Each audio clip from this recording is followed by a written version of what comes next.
परम प्रेममय श्री श्री ठाकुर परमाराध्य जगज्जननी श्री श्री बर्मा परम पूज्यपाद जुगाचार्य श्री श्री बर्ता आजिर पूज्यपाद श्री श्री आचार्य देव श्री चरण कमल अनंत कोटि प्रणाम निवेदन करुछि। सभी गुरु परिवार श्रीचरण में अनंत कोटि प्रणाम निवेदन करुछि। मोरी वीडियो देखुथिबा प्रत्येक गुरु भाई और माँ मान अंतरर आनंदित जय गुरु और श्रद्धा भक्ति भल पाइबा मोर प्रत्येक श्रोता बंधु मानक आज पवित्र दिन एक सुंदर विषय आलोचना करबा। आमे माने जेतेबेले पड़ा पड़ोसी हूँ बा जेकोसी स्थान रे अन्य मानक सहित जेतेबेले आमे मिसु तांक सहित आलाप आलोचना हुए अधिकांश लोकों पाखरे गोटे मनरे प्रश्न आसे आमे गुरु को कहीं पुरुषोत्तम मानिबा। आम पाखर तो माने वर्तमान समय देवादेवी अच्छा विभिन्न पूजा अर्चना करने अनेक देवता आम मैंने शास्त्र पुराण रे अच्छे आम कहीं गुरु को पुरुषोत्तम मानिबा कहीं इच्छा अनुसार आम चलवा कहीं विधान मानि चलवा। ये प्रश्न अनेकों मनरे आसे जे ताहा प्रकृत रे कौन कहीं गुरु को आम पुरुषोत्तम मानिबा।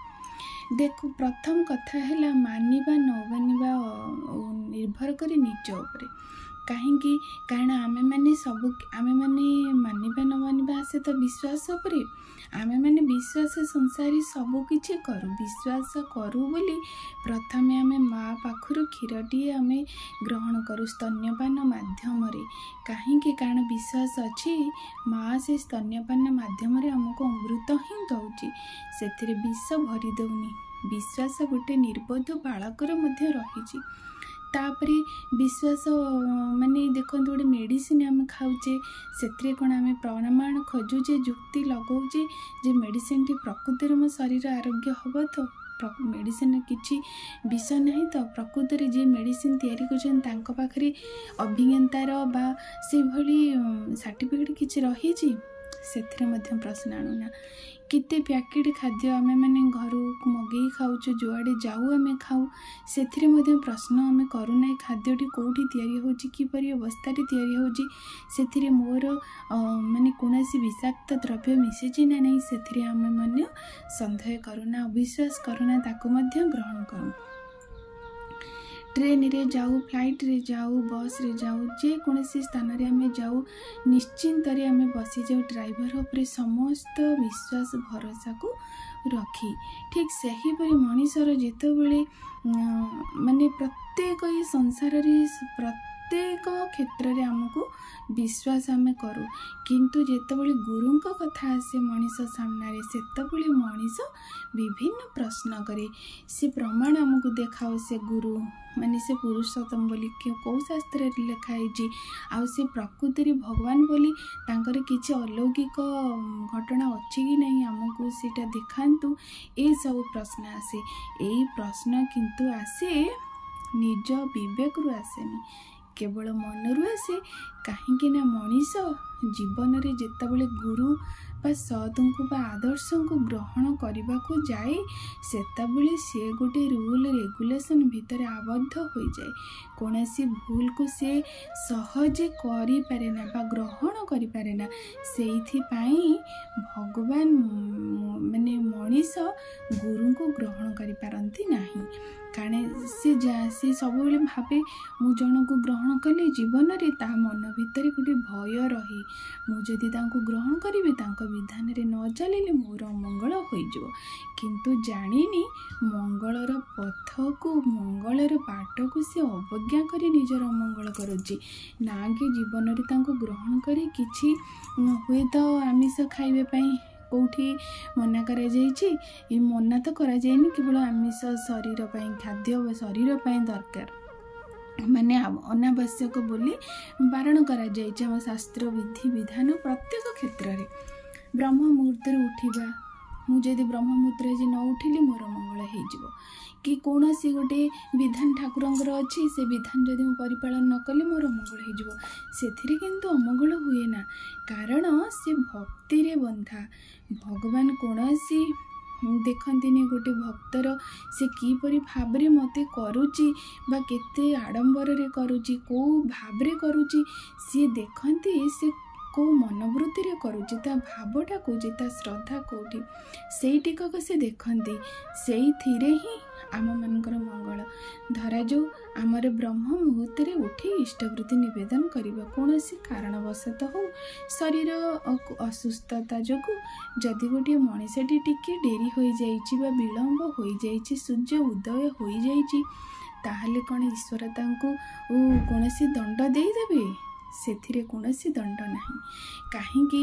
କାରଣ ସିଏ ଜାଣନ୍ତି, ସେ ତ ସାରା ବିଶ୍ୱର ପରମ ପିତା, ସେ ଜାଣନ୍ତି ମୋ ସନ୍ତାନର କେତେବେଳେ କ'ଣ ହେଉଛି ଆମେ ଭାବିବା ଆଗରୁ ସେ ଜାଣିଦିଅନ୍ତି, ଆମେ କହିବା ଆଗରୁ ସେ ବୁଝିପାରନ୍ତି। ତେଣୁ ସେଥିରେ ମଣିଷ ସେଇଟାକୁ ହିଁ ଭୟ କରି ସେ ବିଧାନ ମାନିକି ଚାଲିପାରେ ନା। କିନ୍ତୁ ସେଇ ଭୟ ବା ଅମଙ୍ଗଳର ବାଟ ସେତେବେଳେ ମଣିଷ ସ୍ଥିର କରିଦିଏ ଯେତେବେଳେ ଆଦର୍ଶଙ୍କୁ ବା ଗୁରୁଙ୍କୁ ବା ଗୋଟେ ବିଧିବଦ୍ଧ ବିଧାନକୁ ମାନିବାକୁ ମଣିଷ ନାରାଜ ହେଇଯାଏ। କାରଣ এই ବିଧାନ ମାନି ଚାଲିବାରେ ହିଁ ମଣିଷର ମଙ୍ଗଳ ରହିଛି। ଏଇଟା କିନ୍ତୁ ମଣିଷ ଜାଣିପାରେ ନା। କିନ୍ତୁ ଜାଣିବ ଯେତେବେଳେ, ସେତେବେଳେ ଆଉ କୌଣସି ରାସ୍ତା ହିଁ ତା ପାଖରେ ନଥିବ।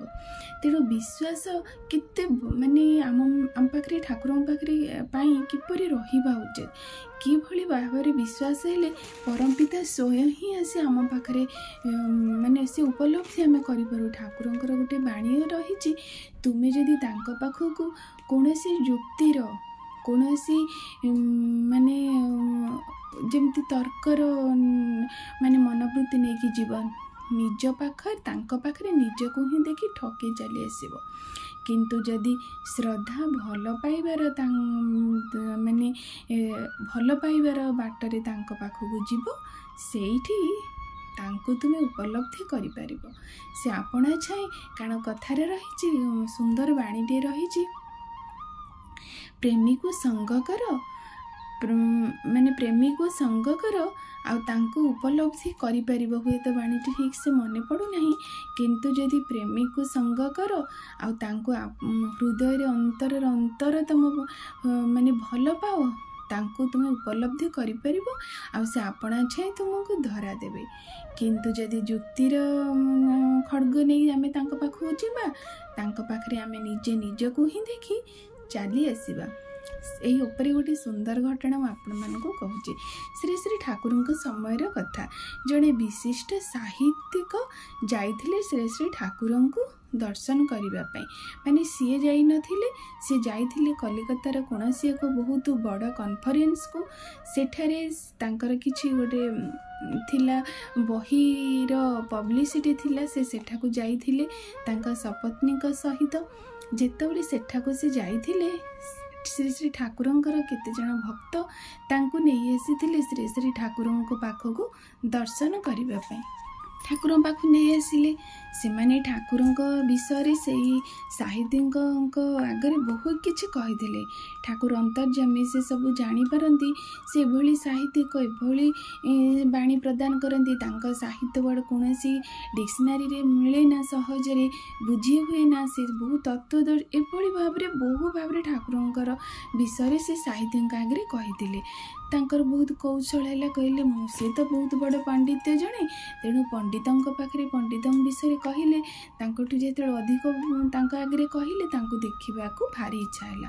ସେ ଆସିଲେ, ଯେତେବେଳେ ଆଶ୍ରମରେ ଆସି ବସିଲେ, ଶ୍ରୀ ଶ୍ରୀ ଠାକୁର କ'ଣ କଲେ, ତାଙ୍କୁ ପଛ କରି ଟିକେ ମୁହଁ ବୁଲେଇ ବସିଲେ। ଅନ୍ୟ ଭକ୍ତମାନଙ୍କ ସହିତ ବିଭିନ୍ନ ଆଳାପ ଆଲୋଚନା କଲେ, କିନ୍ତୁ ଠାକୁରଙ୍କ ମୁହଁ ଆଉ ତାଙ୍କ ମୁହଁ ସାମ୍ନାସାମ୍ନି ହୋଇପାରିଲେ ନାହିଁ। ପାଖରେ ଥିବା ଭକ୍ତମାନେ ବସିଲେ, ଠାକୁର କିନ୍ତୁ କହିଲେ, ତାଙ୍କ ଆଡ଼େ ମୁହଁ ଦେଇନାହାନ୍ତି, କିନ୍ତୁ ଠାକୁର ତାଙ୍କ ଭକ୍ତମାନଙ୍କୁ କହିଲେ ତାଙ୍କୁ ଆସନ ଦିଅ। ତାଙ୍କର ସତ୍କାରରେ କୌଣସି ଅବହେଳା କରିଲେ ନାହିଁ। ଆଉ ତାଙ୍କୁ କହିଲେ ଯେ ତାଙ୍କୁ ଆନନ୍ଦବଜାରରେ ଖୋଇବ ସେ ଯିବା ପୂର୍ବରୁ, ଏତିକି କହିଲେ। ତାପରେ ସେ ତାଙ୍କ ଭକ୍ତମାନଙ୍କ ସହିତ ଆଳାପ ଆଲୋଚନା କଲେ। କିନ୍ତୁ ଯେଉଁ ଭକ୍ତମାନେ ନେଇକି ଯାଇଥିଲେ ସେ ସାହିତ୍ୟିକଙ୍କୁ, ସେମାନଙ୍କୁ ବହୁ ଖରାପ ଲାଗିଲା ଯେ ଠାକୁର ଏଭଳି ବ୍ୟବହାର ତ କେବେ କରନ୍ତିନି। ସିଏ ତ ଯେକୌଣସି ଅତିଥିଙ୍କୁ କେତେ ସୁନ୍ଦର ଭାବରେ ସେ ସମ୍ମାନିତ କରନ୍ତି। ଆଉ ସିଏ ତାଙ୍କ मुह को मुह न पकईकि सब कथबार्ता करुँच कहीं आ पिछे पछरे रहस्य कौन आउ ठाकुर को पचार किए कहीं पचारे श्री श्री ठाकुर किंतु सेहीपरि भाव में आलाप आलोचना है से कौन किसी प्रश्न पचारे ठाकुर पाखे ठाकुर भी तार सुंदर उत्तर देले किंतु मुह को न देखिए मुह को माने गोटे जेपरी मुह को ठाकुर देखा ना पछ कर से कहले यहपरी भाव है से किसी समय है सी आसिले विदाय नहीं ठाकुर कहले से भक्त कहले नहीं ससन माने छाड़ी आस आसिले जिते आसला बेले स्वामी स्त्री दी जन कथा होती से भक्त जनक पाखरे थिले स्त्री कहले देखिल श्री श्री ठाकुर माने से ठाकुर को देखिल सी कहले ना ना मुझे देखनी मु पूरा घरे मनस्थ करी मो सांग कहूला पाखक जीए जाए आखिरे कि किमिया जादू रही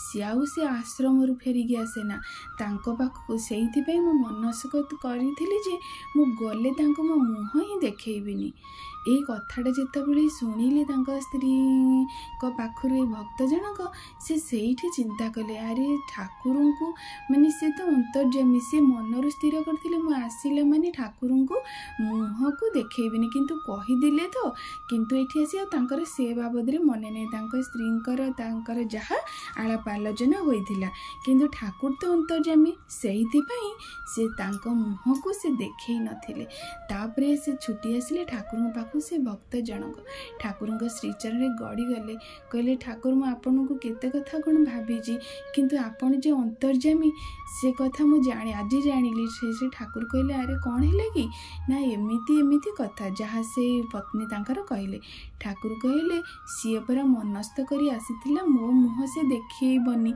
किंतु से तो मने नहीं से पुणी मो आड़ को मुह देखे बसिला तेणु मु बाध्यवश तो मो मुह को बुले बसिली या होते अंतर्जामी देखु ये सब लीला किए करें से गुरु पुरुषोत्तम करें से विश्वास रे भगवान कथारे नहीं विश्वास ही भगवान तेणु मनीष जदि विश्वास करे सी ही अनुभव करि सी अनुभव करें से किए तेणु से युक्ति तर्कर ऊर्धरे सी आम कथार आम आलोचन से ऊर्धरे सबुठ ऊर्धरे से परम पिता तांको जदि किए ग्रहण करे केवल भल पाइबा माध्यम सी ही अनुभव करिबो ये सारा सृष्टिर विश्वर मालिक सी इते सहज सरल भाव ए कली जुगरे आम मान पाखरे से दया करी धरा देइचंदी आउ ये सरल विधान माध्यम आमे तांको प्राप्ति होई परिबा किंतु ए मनुष्य ए मूढ़ मनीष जानी पारेनी